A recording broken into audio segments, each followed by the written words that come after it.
lick back. Get your lick back. If a nigga owe you something, ain't no chit chat. Better stay up out the way, don't get your issue splat. Stop letting this shit slide and get your lick back. And get your lick back. I feel like I'm JX. J-Way. I'm a perfectionist. Adderall got me restless. I'm gone. Run with a wild crew, they get reckless. Young boy, come up off that neck. Give me Into that. the trends. See a lead, be the best. Good evening and welcome to another episode of Who Will Be King. We are back with another week of NFC North coverage. I'm here with a couple of my partners. How y'all doing this week? Doing great. Vikings lost this last weekend, and we are going to fix that this weekend. Okay. You must be playing the Packers because I don't see it happening if you're playing the Bears. All right. We are not. Go ahead, Dave. What were you going to say? Oh, I was just going to say, have you heard the word fraudulent? I kept hearing it last year. We still talking about the Packers? No, I'm talking about the Bears. Oh. No. Let's be careful with those F words, Dave. You know, because I'm quite familiar with another F word, and it's 53% completion percentage. Yeah. I want to be very, very careful. I mean, 53 is great if you're playing basketball or if you're trying to hit a baseball, but it's great. when you're playing a man sport like football, maybe 53. You have to go all the way back to what? 1978 when that was a league average, or when Fran Tarkenton was the quarterback. I don't know if Fran Tarkenton get it done this day and age, but we're gonna find out come Sunday if Fran Tarkenton and that once every blue moon completions can get it done. You're fine. It would have been more, but hey, it wasn't, so that's what it is. All right, Dave. So you said the Vikings lost. Tell us how that went this past week. It went miserably. We could have won. We didn't. We played the Ravens. And there was we started out fine, took the opening drive, scored, and everything looked great. And that's when it started to fall apart afterwards. It was Pay talks about 53% completion. There was some ugly throws by J.J. McCarthy and some beautiful ones. It's just like Pay goes through with Caleb. There's somewhere he got balls batted down, which is never a good thing. We had 8 false starts penalties, which is crazy. Absolutely crazy. You shoot yourself in the foot that way. It's even worse if you're at home and getting false start. At home. That's ridiculous. And it was bad overall. But we're within 1 touchdown at the end. It was not glorious. It was purple on purple crime, like I said. We could have won, but we didn't. There was a whole lot of blame, whether it be Coach Kevin O'Connell going for it on 3rd and 1 or 2, going for the deep ball to Jefferson. Jefferson tripped and fell after the ball was already thrown. Easy interception by the Ravens. That was not good. It's crazy. We're questioning KOC's play calling ability because he tends to want to go for it on 3rd and short with pass plays. He's like 0 and 14 throwing the pass, where he's like 7 or 6 out of 7 when he runs the ball. It was a soul-searching loss is the best way to describe it. And they're going to come out pissed. That's why I'm saying we're going to blow out the Bears. Bears are going to take the brunt of the teams and the fans' anger, and they're going to lose. All right, Pay. Who did you guys play this last week? How'd that go? Well, there were some similarities between me and Dave's, the Bears and the Vikings game this Sunday. I have the Sunday ticket. So my setup is like this. The big TV has it on the main game. I got the smaller TV with the quad box. I'm watching Vikings and Ravens, and it's pretty much I was watching the same game. My eyes are darting going to the same place. I'm watching passes being batted down, passes that should have been caught hitting the ground. I'm watching a terrible defense being let off the hook because you're not running the ball, which you were having success when you did choose to run the ball. I'm watching miscues, but fortunately for the Bears, they was able to pull it out because Caleb saw all the problems that was going on out there. He saw his counterpart doing TikTok dances in the end zone. When he sat back, scoped the scene, looked down, saw his fingernails, and realized, wait a second, these are the same color as the cape that I wear. So he hopped in the booth, put on that cape, shiny red Superman cape, and went out there and brought back a win. He put the team on his back. And once again, another game-winning drive from the young man, Caleb Williams. If I take one thing. But would it have been a game-winning drive if Jackson Dart hadn't given himself a concussion? Took the words out of my mouth. Gave himself a concussion? Yeah, I don't. Slamming his head. But I believe someone threw his head against the turf. But okay. What you said, false, a 6 in one hand, half dozen in the other, right? Football injuries happen.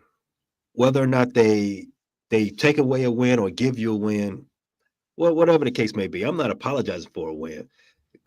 I don't believe that the Bears would have won the game if Jackson Dart stayed out there because I think Brian Daboll actually outcoached Ben Johnson. Ben Johnson and they pretty much threw the ball almost any time that they had to throw the ball, in which we came into this game playing against a team that's their only superpower was getting to the pass rush or getting to the quarterback. That was their only superpower. They're 31st in the league in rush defense, and we ran the ball 20 times with our running backs. 20 times, had a 5.4 yards per carry. And for some reason, we decided, you know what? We're not going to continue to run the ball straight at the pass rush. We're going to let the pass rush keep getting back there to Caleb. But for some reason, Caleb said, you can't sack me. Can't sack me. Probably the most elusive quarterback in the league right now. And that's why I say he put his cape on and he did what he had to do. He took the game over. Wide receivers weren't going to catch the ball. We had 7 drops in this game. 7 of them. He would have had 3 touchdowns through the air if wide receivers could do what they get paid to do. However, again, Dan, come back to you, Dave. I'm not apologizing for wins. Wins are hard enough to get in this league. Whether you steal them or they give them to you, take them and put them in your back pocket as if it's the 2016 final out of the World Series. Put it in your back pocket and keep it for safekeeping. Oh, I agree wholeheartedly on that philosophy. It's but I just got to give you grief because without Caleb, you guys would have lost. That's why I'm singing my quarterback's praises. We got a franchise quarterback. We got a franchise quarterback for the first time since Kyle Orton, maybe. Don't say that name. No. You said who? Kyle Orton, perhaps. Kyle Orton. Maybe Craig Krenzel. I don't know, but definitely not that guy you said. Cutler, no, not a franchise quarterback. Justin Fields. Well, Justin Fields' last game he played, he lost to the Packers last game he played. But last season he had the Bears, he had 7 wins. So we were still trying to get back to the Justin Fields level. So maybe perhaps. Even though he's no one else's franchise quarterback, but He had it. Not for today. And it's crazy that you say that Brian Dable outcoached Ben Johnson because he's now unemployed. So Rest in peace. that's yeah, him and Nico Harrison, but that's another sport. I would like to save the best for last, but I guess the next course of games would have been the Lions, who played at 425. We went up against the Washington Commanders, coming off a loss against the Minnesota Vikings. One thing about the Lions, we have not lost 2 in a row in 3 years, which is an NFL record. So all things which suggest that we would get back on the right path, and that's exactly what we did. Dan Campbell was calling the plays. It was not John Morton up top. So, and he, was down there with his readers and in the plays, and he was cooking up some good results. He used some short passes to combat the pass rush, and eventually we got some bigger plays going. Jahmyr Gibbs had over 100 yards rushing. He had some long runs. I think he averaged like 9.5 yards per carry. When did Dan Campbell take over? He took over in the Washington game. Yeah, but wasn't it like the first quarter? Yeah, it was at the very beginning of the game. Yeah, it was. He had enough of Morton Salt to. I thought it was the plan coming into the game for him to call plays. Yeah. Okay. Still, it says something about your offensive coordinator. His head coach says, "No, sit out." Yeah, it does. And Campbell called. I think he called some play prior to Ben Johnson took over. When Ben Johnson took over, Campbell did call some plays a couple of years ago, but he looked good and looked good doing it, and he didn't really disclose if it was going to be a long-term thing. But I think that he will be calling the plays again, this upcoming week. But we didn't allow any sacks. We played a much cleaner game. The Commanders, as far as offensively, obviously Jaden Daniels was out. They had Marcus Mariota. He was pretty accurate, but they just couldn't move the ball down the field. They didn't really have. Obviously, Terry McLaurin has been out, and Deebo Samuel was kind of a makeshift running back / wide receiver. So not a lot of deep threats, not much of a running game. And the Lions played converted much better on third down. I don't think they punted the entire game. And Jamison Williams got involved. He was the top receiver of the game. And eventually we had to call off the Wolves. I think Kyle Allen actually finished the game. And it didn't go without a little bit of mix-ups and some scrums. There's some rumors going around that Amon-Ra St. Brown might get suspended. I don't think he will, but what is the defense of Payne? He took Deron Payne. Yeah. He took a cheap shot on Amon-Ra St. Brown, which everybody was kind of wondering like what caused that, because it was after a touchdown. I think St. Brown was kind of talking to him. And then when they rolled back the tapes, there was a little mix up the play before where some say that St. Brown got away with a little shot, but it didn't seem like much. It seemed like it was more mutual combat at that time. But obviously with the tempers flaring and the frustration, Payne took an opportunity he kind of walloped on him. And St. Brown, he was guarding his midsection. He thought he was going, I don't know what but obviously he had the helmet to protect his head. So he said, let me, protect the jewels. But there was an ejection in the game, but overall it was a good bounce back effort against a team that, is struggling with the backup quarterback. And we got some nice momentum going into this next game, because this next game is going to be a tough one. So that was that. The final score was 44-22. Paige, were you going to say something? No, I was curious because you had left me on a cliffhanger. They're like, who do you play next week? But we'll get to that. Yeah, we'll get to that. Yeah, we got plenty of time for that. So we get into the main event. Yeah. Not yet. Go, not yet. Okay, go ahead. All Go right. ahead. I knew the Detroit Lions were pissed after the week prior. They were going to destroy the Commanders, and they did. Yeah. Absolutely. I didn't want to make any grandiose statements because I probably made a few about the Minnesota game, but yeah, I mean, if history goes as it does, we don't lose 2 in a row. It's been quite a long time since we did that, and Washington has definitely declined on all fronts, especially defensively, and obviously with their backup quarterback in there, Marcus Mariota. I didn't expect. I didn't expect anything different, but you never know. Crazier things have happened. So I'm happy that we kind of had a smoother sailing game. It wasn't as, close and, at the edge of our seats. We could kind of relax a little bit by the middle of the fourth quarter. So I'm pleased with that. But not only do you guys not lose 2 in a row, but after a loss, you all cover. That's what I was looking for. I was like, okay, this is cash. I'll take that. Payday. Exactly.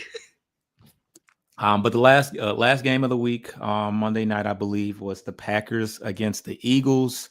And that was not a pretty game. It was actually a pretty sloppy one. The weather wasn't great.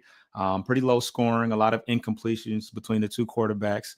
When Pape was talking about 50%, I thought he was talking about Jordan Love or Jalen Hurts, because that was kind of the numbers they were flirting with. So a lot of struggles at the quarterback position this week. But they also combined for 3 fumbles between the two teams, and ultimately it was a long pass to Devontae Smith that was the deciding factor in the game. But yeah, outside of that, a lot of incompletions, a lot of turnovers. Crappy weather, crappy green jerseys. It wasn't exactly a barn burner. But what did you guys think about the game? Woof. I love the final score, though. Absolutely. What was it, 17? Oh, no, 10-7? 10-7. Yeah. It was old school. Old school, yes. And it was supposedly a defensive struggle. No, it's the offense that's played like crap. Yeah. And it was great to see, especially with Jordan Love playing like absolute dog doo-doo, that happened. The Packers, right now, their fans are all up in arms about, is Matt LaFleur the guy to lead them forward? Because they haven't won since when?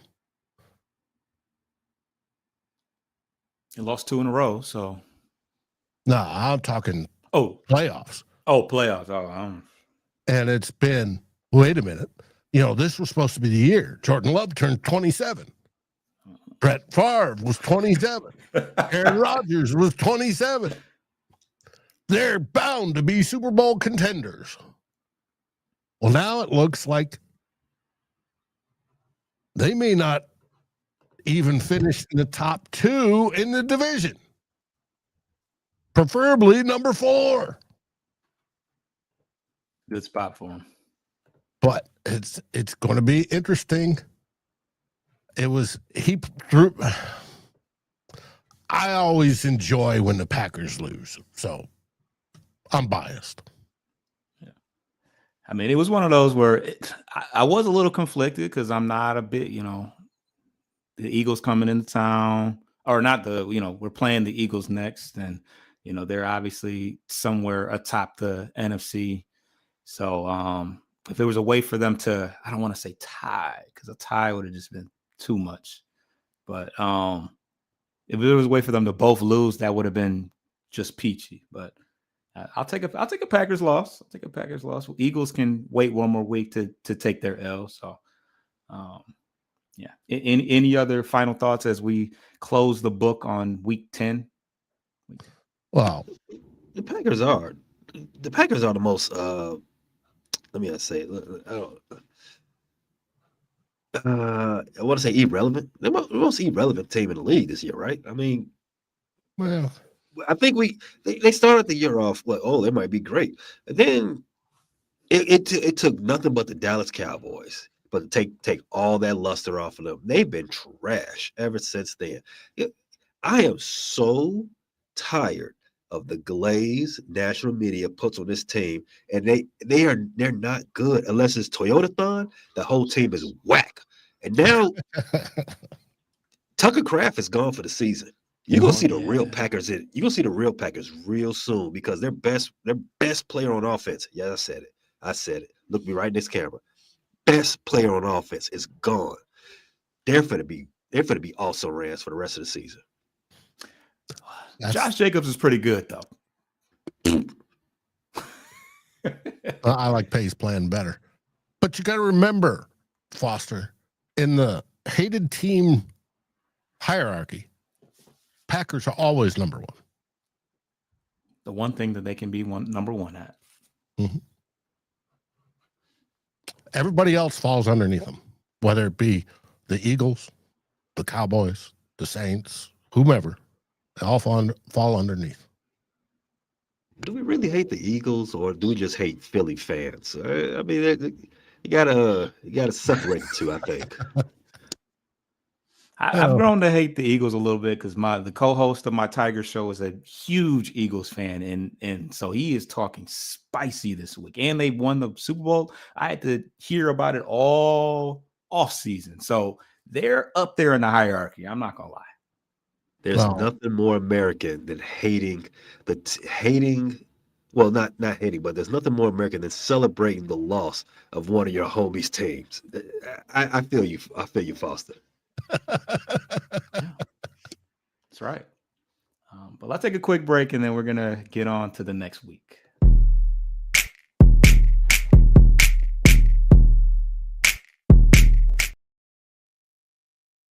T. Lyons ask, how can you all hate the Packers? Rodgers and Favre are no longer there.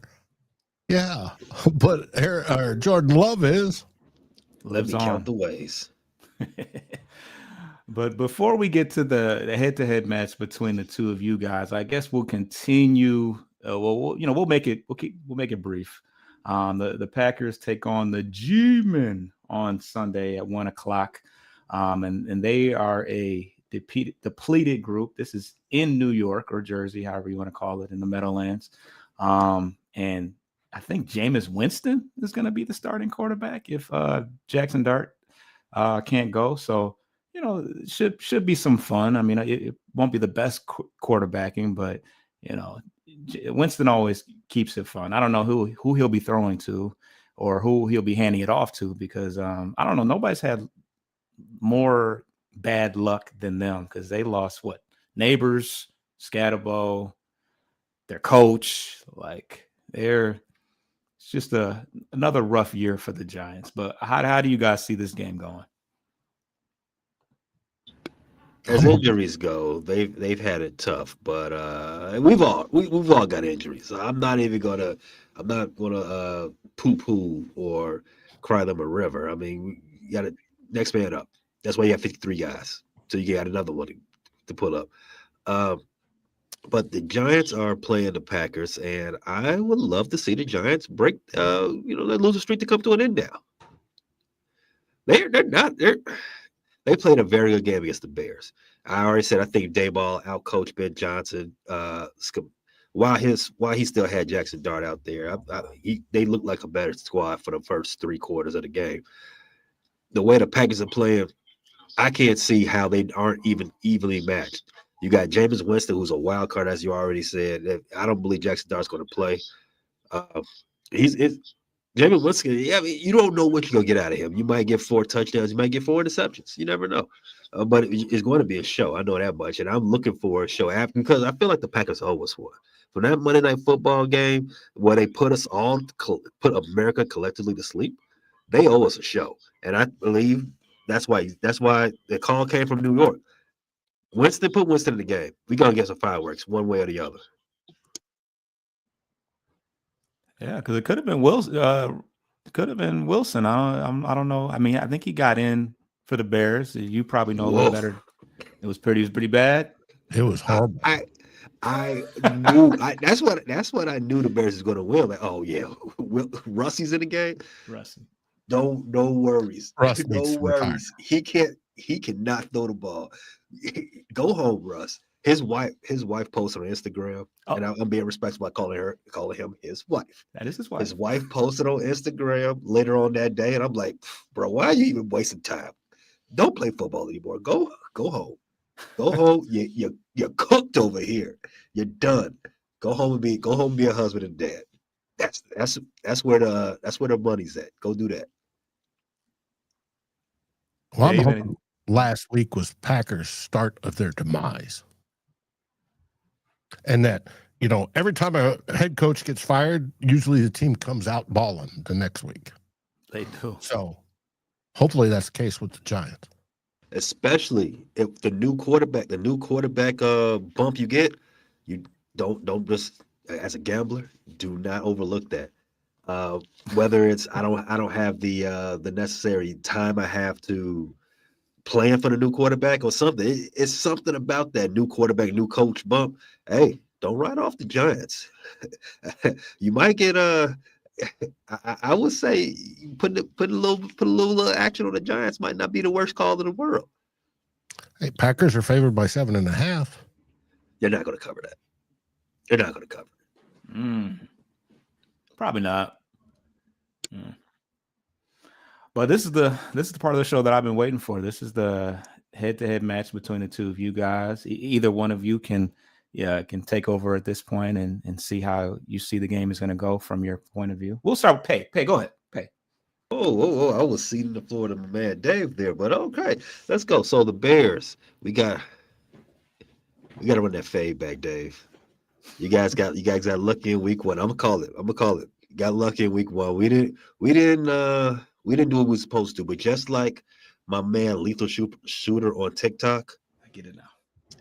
I understand now. We coming to get that bucket. We coming to get that bucket in your dome. The same defense that you saw week one. We don't have TJ Edwards. I don't expect him to play. We're not going to have Jalen Johnson. Kyler Gordon's still on IR. So it's a straight up head up match. We are not getting any better on defense. Our defense sucks.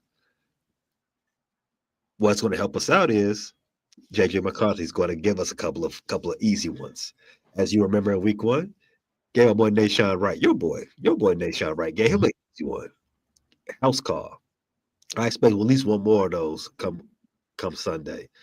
Now, I expect a better call game for Ben Johnson. Ben Johnson didn't have a good game on Sunday. He didn't have a good game in week one. I think some of that loss goes to him as well with that goofy challenge that he called and some of the play calling he had down the stretch. Dennis Allen too. I think they are primed and ready to get their leg back. So I do love the Bears' opportunity to go ahead and continue the good flow, make it 7 wins out of 8 weeks. Dave, how see you? Yeah. Like I said, we got embarrassed ourselves against the Ravens, especially with the 8 false start penalties and all the stupid other things that happened. We're coming out with fire. And JJ already knows how to beat you. He did it in the fourth quarter in game 1. That's just going to continue from the start to the finish. Brian Flores knows how to make Caleb Williams curl up in a ball and cry like a baby. He's going to do that again this week. When it comes to injuries, no matter what the injury report says, we are almost 100% healthy. It looks like our starting center will be back this week. The only one that's possible not is Jonathan Grenard, who's huge on the defensive side. But we may have, for the first time this season, all 5 of our starters on offense. We didn't have that week 1. So, and everybody else is healthy. We had all those injuries at the beginning of the year, and luckily we're over them, and hopefully we'll stay healthy. And with that, we're gonna blow you guys out of the stadium. It's that simple. Wow. Wow. That's with no Grenard, huh? Possibly. He's hopefully going to be ready. He hurt his shoulder? Yeah, his shoulder against the Ravens, but there was no structural damage, and he's feeling better. So hopefully he'll be back by Sunday. I like a clean jersey from Caleb this game. I don't know if you saw that Dallas Turner had a beautiful, beautiful sack, and he was subbing for Grenard, and he bounced off the inside guard and just creamed what's his face from the Ravens, Jackson, and Jackson, and planted him into the turf. Now I got a penalty for it. The Aaron Rodgers penalty, full body weight. Yeah. But it was a picture perfect tackle. He grabbed, wrapped, pulled up, boom, down he went.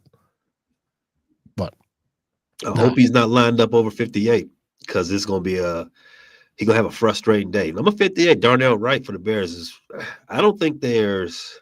Now I'll give it to a year. O-line's improved. Of recent. Some of that is Caleb just being hard to tackle back there. But number 58, Darnell Wright, I don't think it's been 5 players all division, no matter the position, over the last month. In October, I think let me just say last month, middle of October to now. He's been one of the best players.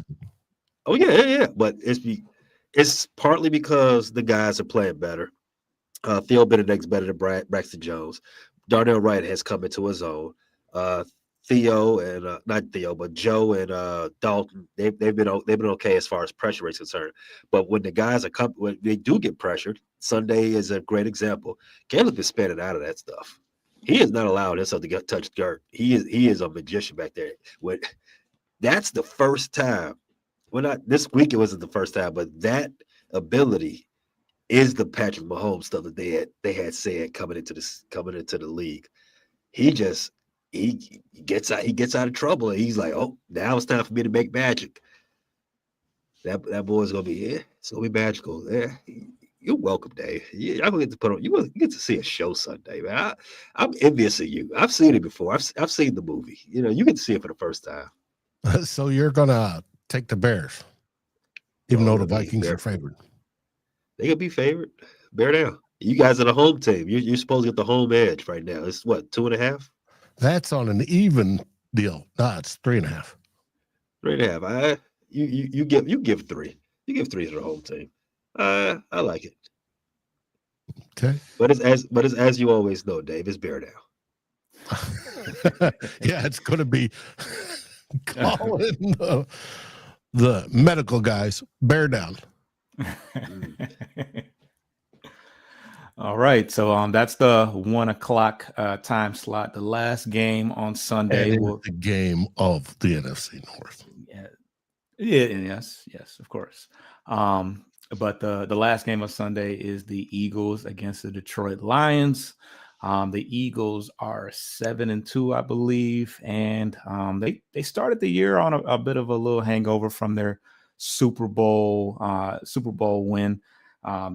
Saquon Barkley has only ran for 100 yards once this year, which is a major difference from the 2,000-yard rushing season of last year. He may be hitting that running back wall that the Giants anticipated, but just a year later. Jalen Hurts had a slow start as well. He had 0 passing touchdowns, and he had a couple 100 plus yard, under 200 yards passing the first two games of the season. But he's kind of found his way. He's got 16 touchdown passes and only 1 interception. So he's done a good job of managing things. And there was some controversy early on about AJ Brown and on whether he wanted out, but they seem to have worked those things out as well. As far as their defense is concerned, they've been decent. They've been pretty much middle of the pack. It starts with their defensive line. They got some good young players, Jalen Carter, Jordan Davis, the tandem from out of Georgia. But they've had a lot of it's been in and out as far as the edge rushing is concerned. They started the year with Zadarius Smith. He out the blue retired. They traded for what's his name, Jalen Phillips. So they've been kind of struggling as far as getting to the quarterback. I think they're 24th in sacks. As far as what it's going to take from the Lions to get the job done, it's continuing the trend that they had last week and converting on third down. And the one thing the Eagles do have going for them on both sides of the ball is just winning in the trenches as far as the red zone is concerned. They will hold, they're going to hold you to a lot of field goals, and they are going to score as they, do very well with their, short run attack with Saquon Barkley and the tush push and all that. They're gonna get in the end zone if you let them get into that red zone. So that's something that the Lions have to do better than the Eagles. Now, as far as the third down is concerned, that's one thing that they've struggled at. They have not been extending their drives very much, and they have not been able to get off the field on third down. So that's going to be very important for the Lions to do. It's going to be a tough game in Philly, prime time, yet another prime time game for the Lions. But I think that the Eagles have been successful in spite of the fact that they haven't been great in one particular category. So hopefully the Lions can ride the success that they've had in the previous week against another NFC East opponent on the road. Were the Lions on the road? Yeah, they were on the road. So yeah, I think the Lions have a good chance of winning the game, and I really don't want to hear the trash talk coming from Coach if we lose. And that's my homeboy Coach, who's a big Eagles fan, because he can always hang his hat on that Super Bowl, because the Lions have never been able to say that they've won that. But I can at least shut them up for a little bit if we can handle business on Sunday night. So that's that. Good luck. The Bears are thinking they've got a chance. Yeah, and you think, right? And you think you're going to blow them out, though? You think you're going to blow out the Bears? We're going to blow them out, so it's not a chance. But they can be delusional. Is what I'm saying. I mean, you're due, right? What's it? One win in the last 6 weeks. I mean, you're due. I mean, unlike the Bears, we have 6 wins in the last 7 weeks. All right, yeah, we will see. It'll be interesting. It should be a good show next week for sure. Dave, what you got going on over at Vikings First and Skull? Well, tonight we have X's and Skulls with Luke Braun from Locked On Vikings. He and Tyler are going to go at it. They're reviewing the All-22 from that Ravens game and focusing a lot on J.J. McCarthy, but he isn't the only one. And then tomorrow night, we're going to have a guest on the Real Forno show, Taylor Dahl. Does that ring a name for you, Pay? It does. It does. That's a good get. She's from Locked On Bears, a contributor there, and she also something. What was it? That's not her primary either. I gotta look up her primary deal. What did you believe? Not that I'm aware of. Taylor Dahl. She is Second City Gridiron. Okay, yeah. What else? Close. And Locked On Bears. So she's going to be on talking. And we're going to have a great time breaking down how the Vikings are going to beat the Bears.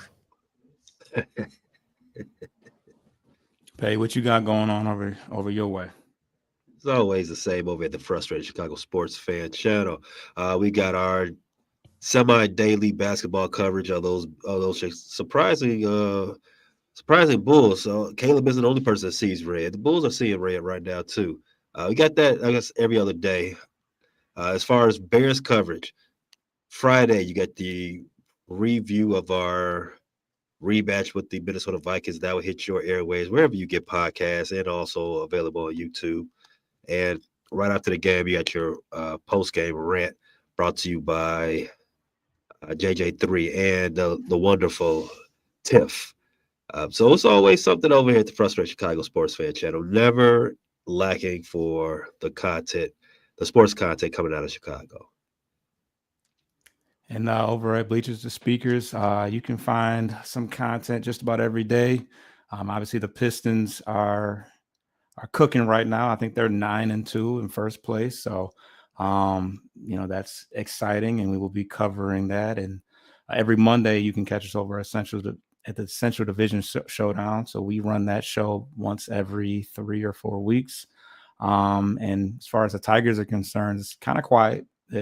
I think the GMs are meeting right now, but if any news breaks, we will be on top of that. Skubal is likely to not be moved, it's looking like, unless we are just overwhelmed with an offer. So hopefully there's no breaking news as far as that's concerned. And then, of course, on Saturday mornings, you'll get your routine pregame show for the game this week. And obviously we'll be breaking down the Eagles game. And as we wrap things up, what do they say in Chicago, Pay? Bear down. We said that we're gonna say that in Minnesota too, but bear down, Chicago Bears. Dave? We say Skull Vikings. And Pay's going to hear a lot of that horn.